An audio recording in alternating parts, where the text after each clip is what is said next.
세상은 전쟁이 그치지 아니하고 평화롭게 산다는 것이 얼마나 큰 은혜와 축복인지를 다시 깨닫게 됩니다.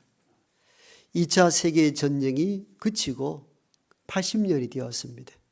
긴 시간이 아닙니다. 그래서 전쟁 없이 살아가는 세대가 참 복이 되구나, 이 생각을 요즘 많이 하게 됩니다.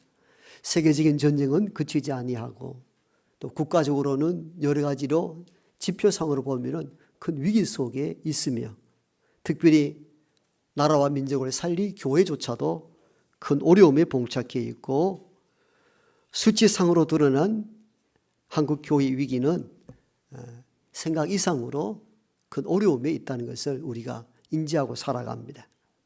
제가 이렇게 아무리 외치고 위기를 이야기해도 진짜 위기가 뭐냐면은 위기를 별로 인식하지 못해요.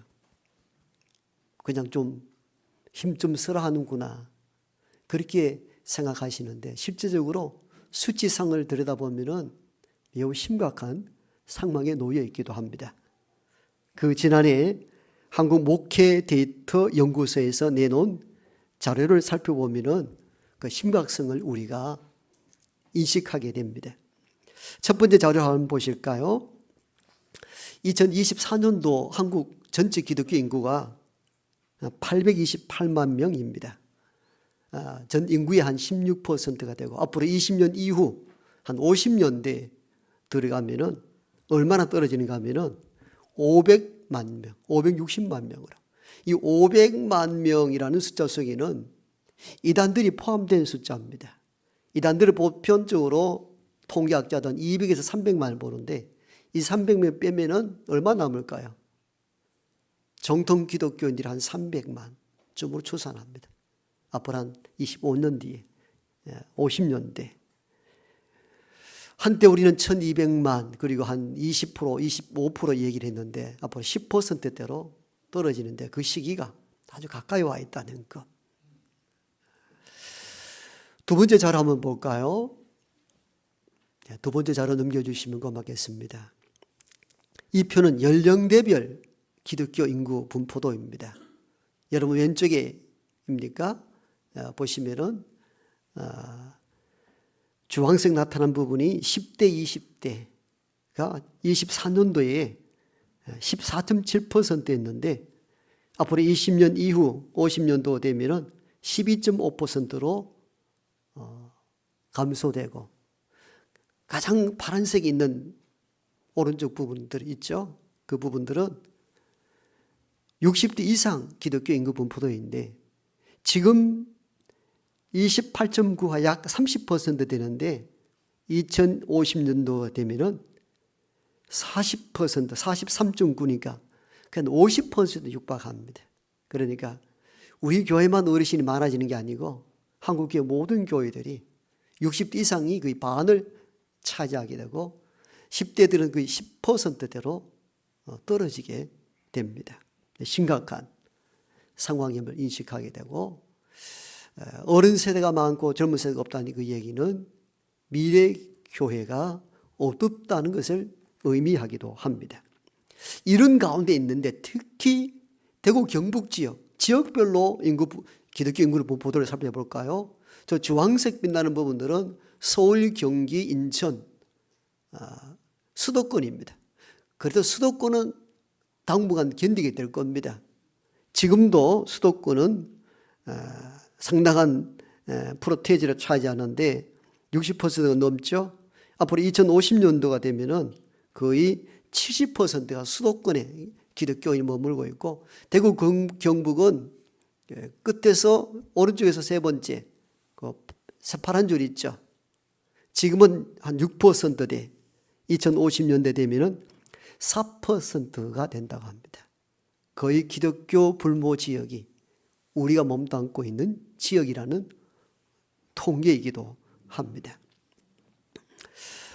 일반 연합신문에는 코로나 이후에 한국 기독교에 대한 상황을 보도한 적이 있는데, 코로나 이후에 없어진 교회가 무려 1만 교회가 사라져 버렸습니다. 그리고 우리 통합적 자료를 데이터로 썼는데 헌금이 28.7%가 감소되고 출석률은 60%에 달한다는 것이 당시 보도된 현실이기도 합니다. 신학교에 신학생들이 있는가? 신학교 데이터를 한번 보겠습니다. 2022년도에 내놓은 교육부 자료입니다. 신학대 신학생들을 모집하는데 4명, 5명 정원에 10%도 지금 못 채우고 있는 상황입니다.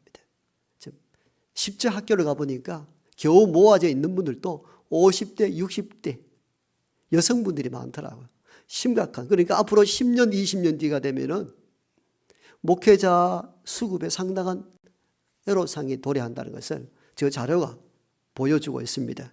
저분들이 졸업하여 10년, 20년 뒤에 한국교회를 책임져야 되는데 신입성이 거의 없습니다. 지금 4명, 5명 그렇잖아요. 실제 유럽 교회들은, 그리고 유럽 캐톨릭 교회들은 아프리카의 성직자들을 수입해 가지고 목회 사역을 하고 있는 중이기도 합니다. 한국은 어느 정도 버티고 있습니다만은, 우리도 부교육자들 몇 분 계시기도 합니다만은, 실제적으로 만나보면은 목회를 안 하겠다는 분들이 많습니다. 입학 정원도 줄어들고 한데 안수 받았고 난 이후에다 목회를 안 하겠다는 겁니다. 미래가 없다는 것이죠. 그 정도 힘을 쓰고 하면은 이 세상 먹고 살 일이 많은데 왜 힘들고 어려운 길을 걷겠는가 겁니다. 단지 헌신의 문제만 따지고 볼 일이 아니라는 현실 앞에 어둡기만 합니다.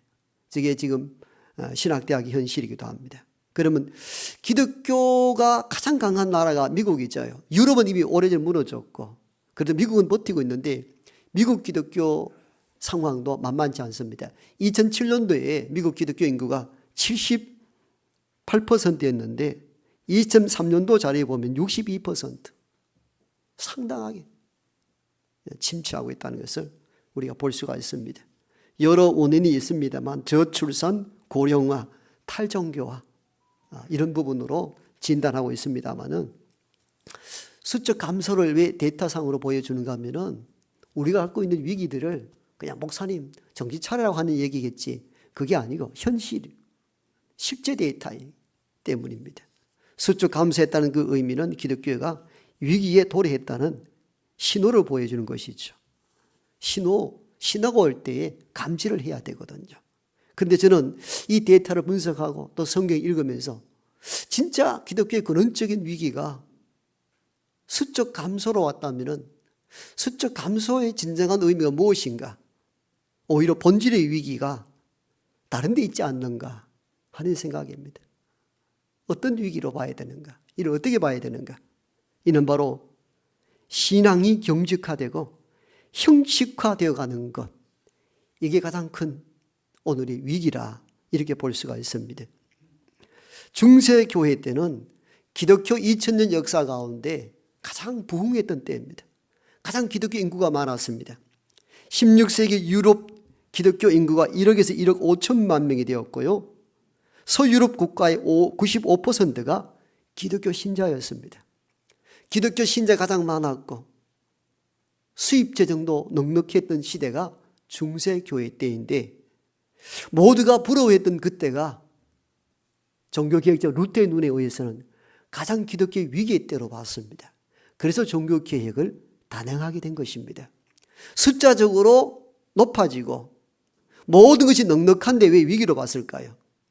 신앙이 형식화되어 가고 있다는 것을 루터가 봤기 때문입니다. 말씀이 없는 면죄부를 팝니다. 이 면죄부를 사면은 죽었던 여러분의 부모와 형제가 지옥 연옥에 있다가 다시 점핑해서 천국으로 올라간다는 이런 가르침으로, 말씀에도 없는 가르침을 통하여서 그들을 안이 평화롭게 합니다. 성직 매매가 성행합니다. 신앙이 복받는 방편으로 도구화되었습니다. 참된 예배와 참된 미사가 사라지고 말았던 것이죠. 당시 신부였고 신부를 키워내는 카톨릭 신부였던 루터가 성경으로 돌아갈 것을 권면했습니다. 이건 참 기독교의 모습이 아니라고 본 것이죠. 이렇게 시작된 것이 1572년, 1517년 종교개혁이 시작된 이유입니다. 숫자의 문제로 본 것이 아니라 믿음이 형식화되어 가는 것이 가장 큰 위기로 봤던 것입니다. 오늘 우리가 읽은 본문은 구약의 마지막 책 말라기입니다. 말라기라는 것은 선지자 이름이죠. 마이 메신저, 나의 사자, 하나님의 사자, 하나님의 사신으로서 이 시대에 필요한 말씀을 전하라고 보냄받은 이가 선지자 말라기인데, 말라기 시대의 배경은 우리가 이렇게 알고 있죠. 바벨론 포로 70년 지배받다가 하나님의 은혜로 고국으로 돌아옵니다. 고국으로 돌아올 때 꿈꾸는 것 같았다 이렇게 고백하기도 합니다. 그렇잖아요. 70년 남은 나라의 지배를 받다가 고국으로 돌아오니 얼마나 꿈꾸는 것 같았어요. 하나님의 예언이 이루어질 것 같았어. 돌아오고 난 뒤에 성전 재건 운동을 벌이기 시작합니다. 예배를 드리기 시작합니다. 그러면 좋은 세상 올 줄 알았는데 그들이 바라고 원하는 좋은 세상은 보이지 않았습니다. 바벨론이 끝이 나면은 진정한 해방과 참된 나라가 회복될 줄 알았는데 페르시아 제국이 또다시 그들을 지배합니다. 성경에 나오는 바사 제국을 말합니다. 페르시아 제국이 또 지배를 합니다. 그 지배가 끝이 날 줄 알았고 경제적으로 독립하여 부흥할 줄 알았는데 여전히 식민 지배에 놓여 있고 경제 생활은 궁핍합니다. 그러다 보니까 하나님에 대한 신앙이 회의적으로 바뀌기 시작하게 되고 드리는 제사가 형식화되기 시작합니다. 여기에 분노한 하나님께서 선지자 말라기를 통해서 그 시대에 전한 하나님의 말씀이 오늘 우리가 읽은 말라기입니다. 오늘 6절에 이렇게 말씀합니다. 세상의 아들들은 아버지를 공경하고 종은 주인을 섬길 줄 아나니 내가 아버지가 아니냐? 내가 주인이 아니냐? 그런데 어찌하여 하나님 아버지를 이렇게 공경치 아니하며 하나님을 두려워함이 없는가? 이렇게 선지자 말라기를 통해서 선포를 했더니 백성들이 깜짝 놀랍니다. 깜짝 놀란 이유가 있습니다. 오히려 백성들이 마음에 차지 않았던 거예요. 무슨 소리 하십니까?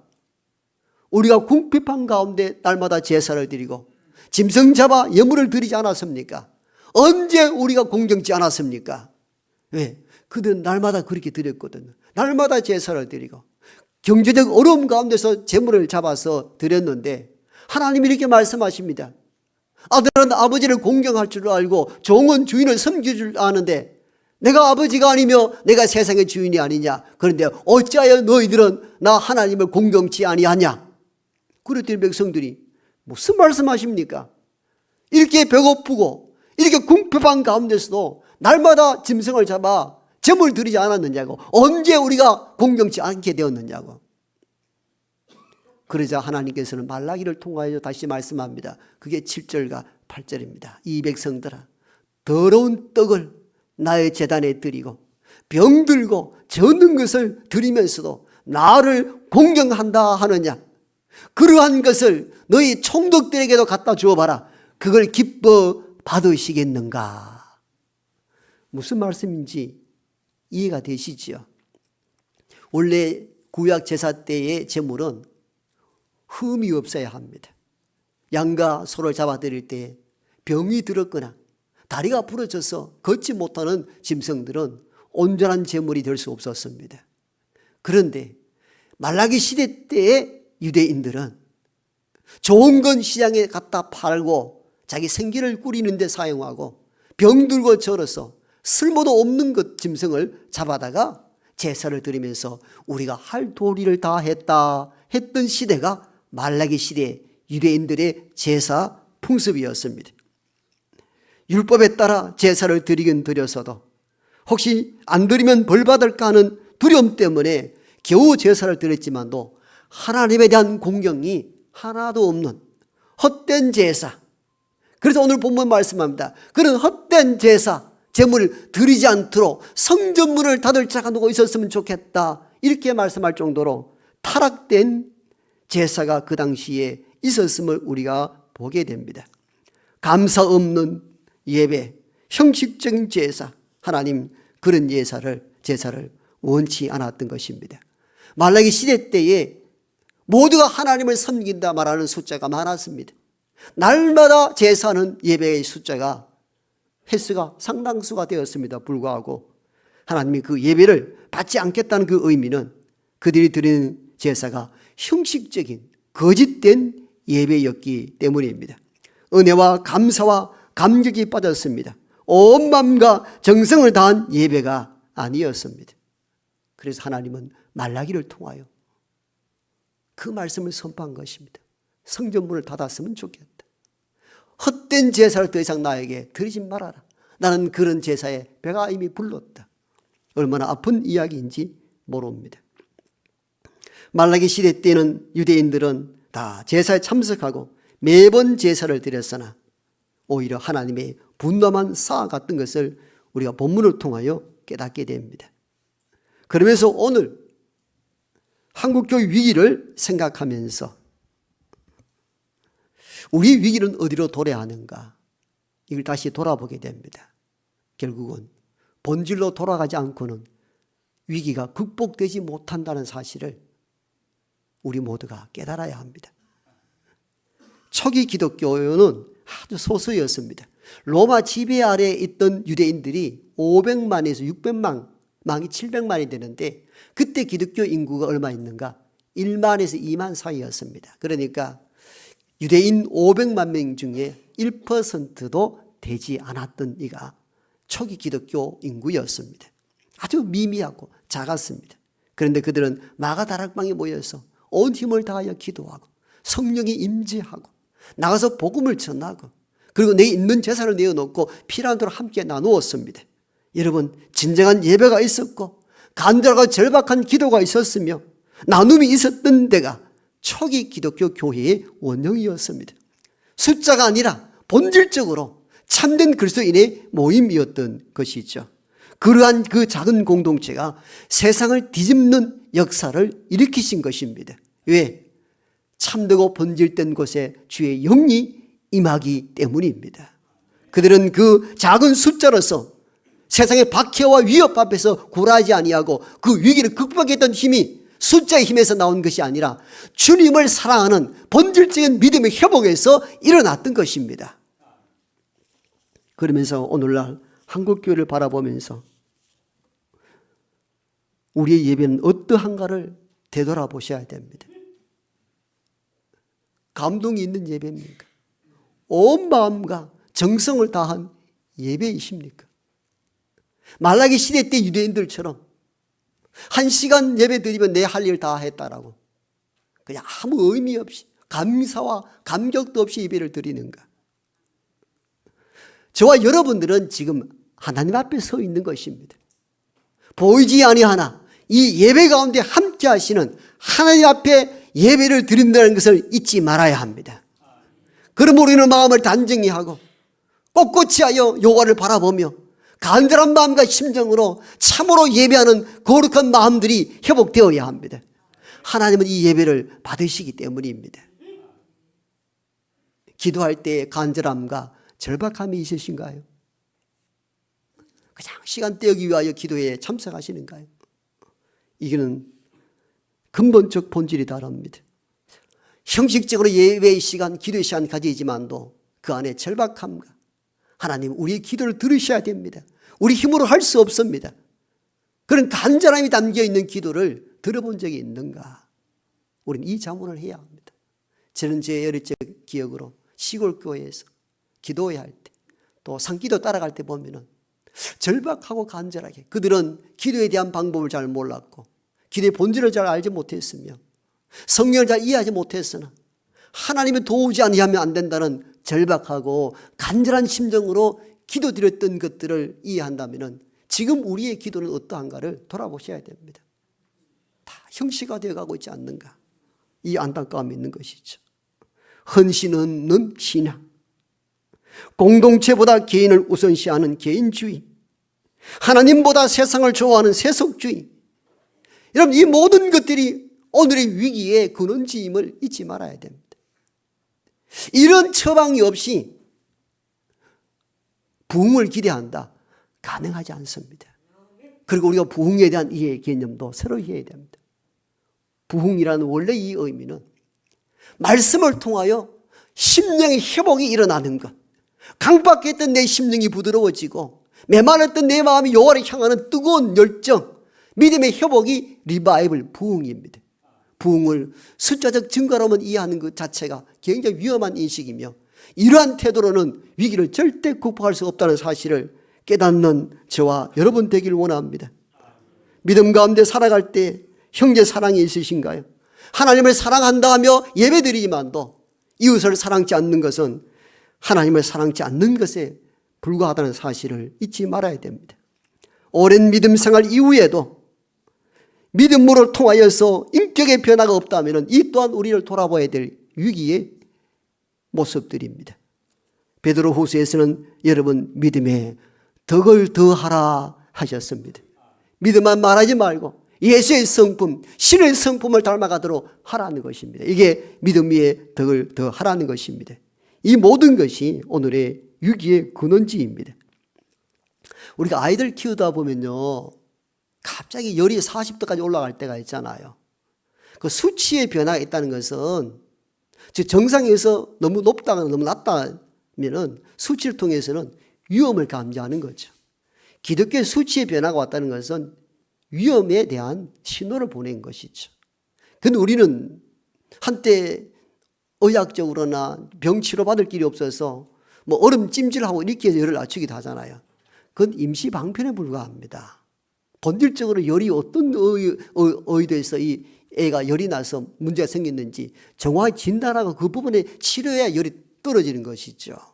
오늘 저는 기독교 위기를 바라보는 교회의 대처를 바라볼 때 열이 막 올라왔을 때 얼음 찜질하는 것 같은 임시 처방으로 하려는 시도가 너무 많다는 것을 깨닫게 됩니다. 실제 그래요. 잠시 가라앉힐 수가 있겠죠. 그러나 열의 근원을 찾아서 치료해야 회복이 가능하잖아요. 오늘 한국 기독교 위기를 누구나 다 말합니다. 수치상을 다 보았습니다. 그럼 다 임시 방편적이죠.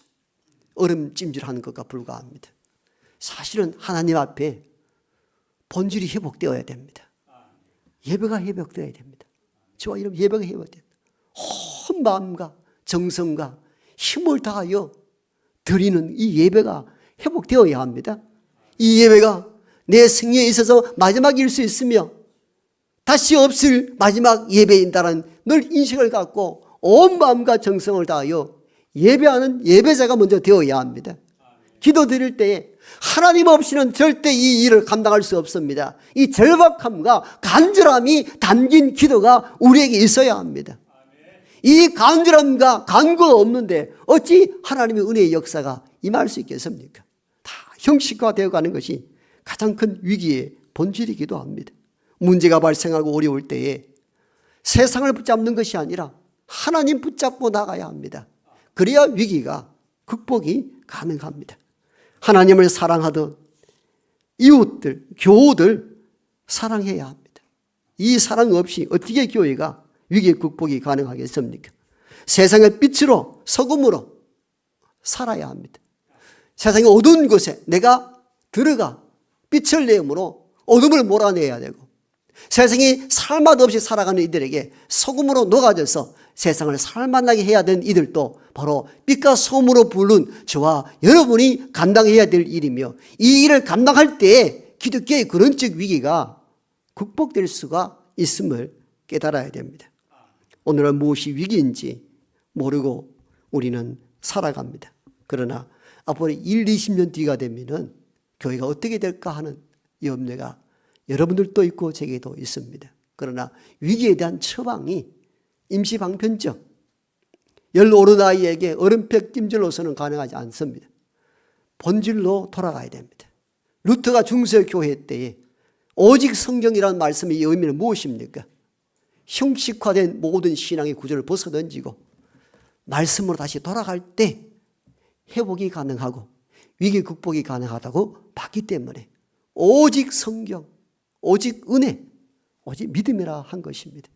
이 시대에 누구나 다 위기를 말합니다마는 위기 앞에 본질적인 문제로 접근하셔야 되는 걸 잊지 마시고 지금부터 온 마음을 다하는 예배의 회복, 간절함과 절박함이 있는 기도, 형제 사랑하기를 하나님 사랑하듯 하는 이 사랑이 차고 넘치는 교회가 되어서 우리 교회부터 근본적 변화로 위기를 극복하는 대안이 될 수 있기를 축복합니다.